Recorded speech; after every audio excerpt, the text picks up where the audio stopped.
Time ہے، میں نے اسلام آباد جانا. میں نے تو شروع ہی ابھی کیا ہے. مجھے انہوں نے فرمایا 2:35 تک آپ کا وقت ہے. اب میں آپ کا حکم مانوں یا ان کا میرا مانوں؟ حکم مانے. بسم اللہ والحمد للہ والصلاة والسلام علی رسول اللہ، اما بعد. آپ نے ویڈیو دیکھ لی. اب سب سے پہلے ہم آتے ہیں قرآن اور حدیث کی طرف. قرآن کے اندر اللہ فرماتے ہیں، سورۃ فاطر ہے، 28 نمبر آیت ہے، انما یخشی اللہ من عبادہ العلماء، کہ اللہ کے بندوں میں سے جو سب سے زیادہ اللہ سے ڈرنے والے ہیں وہ علماء ہیں. پھر اللہ کے نبی علیہ الصلوۃ والسلام نے فرمایا ان العلماء ورثۃ الانبیاء، علماء انبیاء کے وارثین ہیں. پھر آگے اللہ کے نبی علیہ الصلوۃ والسلام نے فرمایا خیرکم من تعلم القرآن وعلمہ، تم میں سے بہتر وہ ہے جو قرآن کو سیکھے اور سکھائے.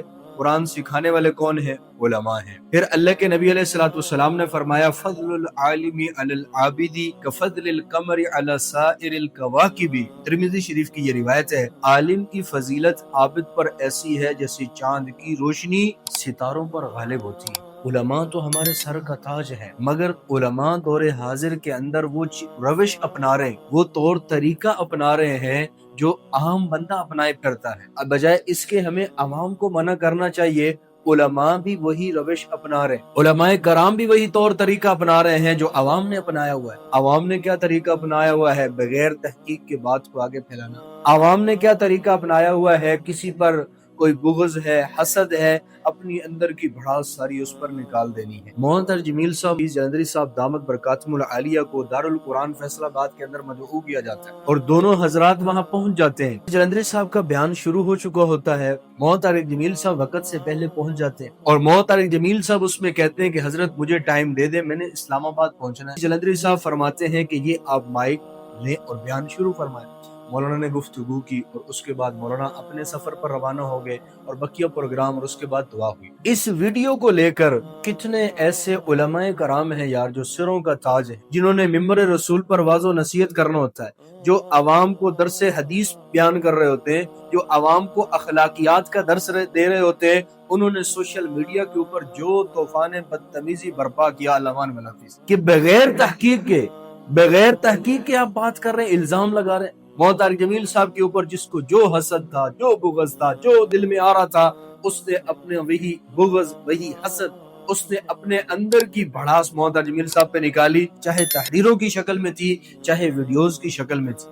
طرح طرح کے الزامات لگائے. اور کراچی کے ایک ڈاکٹر اسحاق عالم صاحب ہیں، مولانا بھی ہیں، درس و تدریس کی خدمات بھی سر انجام دے رہے ہیں. انہوں نے ایک تحریر لکھی، وہ تحریر بھی وائرل ہوتی ہے. محترم جمیل صاحب پہنچ گئے، وہاں بات کر رہے ہیں، میں جا رہا ہوں، میرا بیان رکھو. وقت سے پہلے بیان رکھوایا گیا، پھر خود کہہ کر بیان رکھوایا، خود کہہ کر اپنے لیے انویٹیشن وہاں منگوایا. یہ ساری وہ باتیں کر رہے ہیں. مولانا عزیز الرحمان صاحب جو دارالقرآن کے اندر میزبان ہیں، ان کی کہیں ان سے گفتگو ہوئی، جو باتیں ان کی آپس میں ہوئی، سب سے پہلے تو مولانا عزیز الرحمان صاحب ان کو یہ کہہ رہے ہیں کہ یہ ساری باتیں آپ کے پاس امانت ہے، اور وہ سب خیانت کر رہے ہیں. کچھ باتیں مولانا عزیز الرحمان صاحب نے کی ہوں گی، مگر انہوں نے ساتھ یہ بھی کہا کہ یہ باتیں آپ کے پاس امانت ہے، ان کو امانت کے طور پر محفوظ کر لیں. مگر ڈاکٹر صاحب نے اپنا مثالہ لگا کے ان کو تحریر کی شکل دے کر ان کو شیئر کر دیا.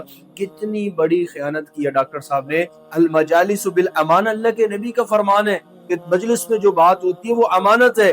اب اس امانت کو باہر لوگوں کو بیان کرنے والا، اس مجلس کے اندر ہوئی بات گفتگو کو لوگوں کے درمیان میں بیان کرنے والا، وہ خائن ہے، وہ بددیانت ہے.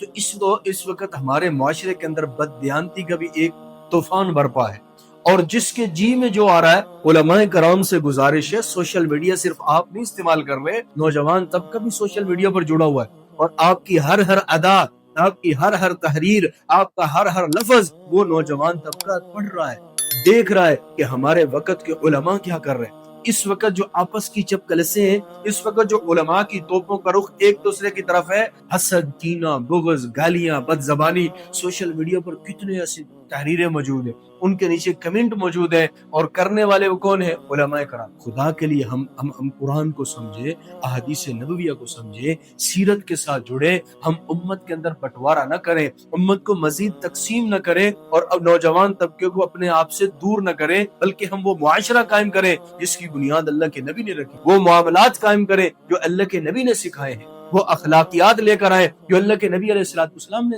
ہمیں درس دیا ہے. درس صرف نہیں دیا بلکہ کر کے دکھایا ہے. ہم بھی معاملات ویسے کریں گے, معاشرت ویسی لائیں گے, اخلاقیات کا اعلیٰ درجہ ہمارے اندر ہوگا تو پھر نوجوان طبقہ ہم سے جڑے گا, تاجر طبقہ ہم سے جڑے گا, ڈاکٹر طبقہ ہم سے جڑے گا, مختلف مکاتب فکر کے لوگ ہم سے جڑیں گے, ہم سے دین سیکھیں گے اور ہم ان کو قرآن سکھائیں گے, احادیث سکھائیں گے. اور اگر یوں ہی ایک دوسرے کی طرف توپوں کا رخ کیے اور یوں ہی ایک دوسرے کے لیے گالم گلوچ کا بازار گرم کیا, پھر یہ نوجوان طبقہ آپ کے ہاتھ نہیں آئے گا.